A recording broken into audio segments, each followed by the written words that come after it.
India Muslim personal law board सरकार से are पार के मूड में है। संस्था ने एक लिंक जारी कर लोगों से इस कानून पर राय मांगी है। मौलाना खालिद रशीद फिरंगी महली ने कहा कि समान नागरिक संहिता मुसलमानों को कबूल नहीं है। एक देश एक विधान, फिर क्यों घमासान।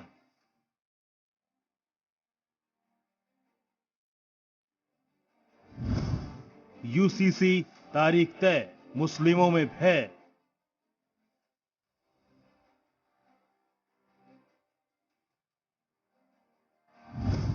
– 2024 का चुनाव, यूसीसी पर तनाव। ड्राफ्ट पर कंफ्यूजन, क्या सॉल्यूशन। –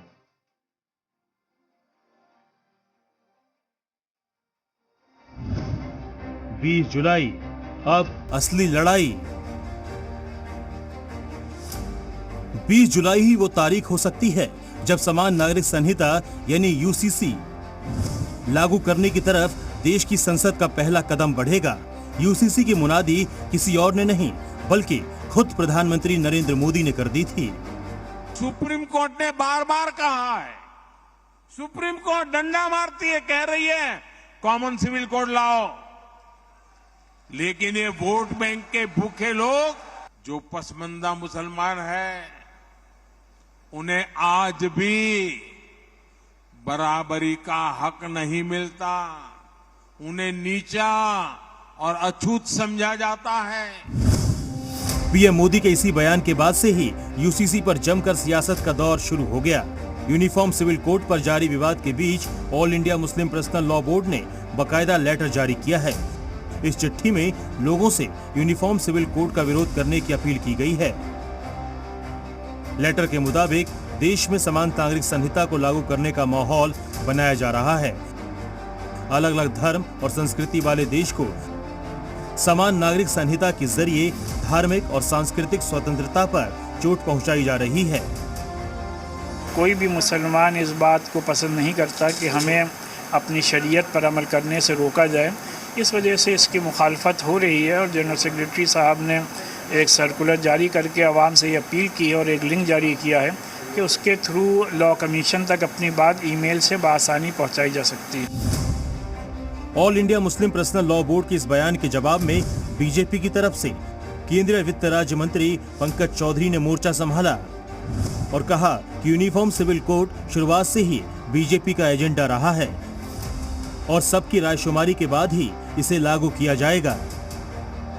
कॉमन सिविल कोड का जहां तक सवाल है, भारतीय जनता के एजेंडा में शुरू से रहा है और संविधान में भी इसकी वर्णन है कि कॉमन सिविल कोड लागू होना चाहिए और समय आया है तो अब इस पे कहीं ना कहीं उचित मंत्रणा हो रही है और इसमें कहीं ना कहीं सबसे राय बात लिया गया है, सबसे जनता से भी राय लिया जाएगा। अभी पार्लियामेंट में आएगा, जरूरत पड़ेगा तो स्टैंडिंग कमेटी में भी जाएगा और सबकी सहमति से है कॉमन सिविल कोड लागू होगा क्योंकि संविधान में ही इसका वर्णन ऑलरेडी हुआ। इधर उत्तराखंड में यूसीसी के फाइनल ड्राफ्ट की तैयारियां जोरों पर चल रही है। उत्तराखंड के मुख्यमंत्री पुष्कर सिंह धामी का कहना है कि जैसे ही उन्हें ड्राफ्ट मिलेगा उसे विधि विभाग को भेजा जाएगा। यूसीसी का अभी ड्राफ्ट हमको मिला नहीं है। ड्राफ्ट मिलने के बाद उस पर पहले आकलन होगा, उस पर विधि के जो हमारे भी विशेषज्ञ हैं, विधि विभाग है, वो सभी लोग उसका आकलन करेंगे, उसके बाद आगे बढ़ेंगे।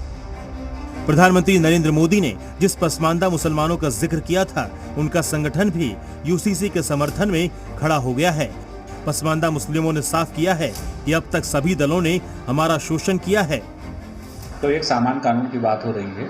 बिल्कुल नाम है, हम सब लोग यही चाहते हैं कि जो हमारे साथ नाइंसाफ़ी होती चली आ रही है, हो सकता है कि हमारे साथ जो नाइंसाफ़ियाँ हो रही हैं वो भाजपा सरकार के इस कानून के लाने से नाइंसाफ़ियाँ बंद हो जाएं, हमारे साथ भी इंसाफ हो, और यही उम्मीद पसमानदा समाज मोदी जी से रखता है। इधर संत समाज भी यूसीसी के समर्थन में खड़ा होने लगा है। मध्य प्रदेश के संत उत्तम स्वामी ने कहा कि बुद्धिमान व्यक्ति यूसीसी का विरोध नहीं करेगा। और यहाँ रुकेंगे एक छोटे से ब्रेक के लिए, जल्द लौटते हैं।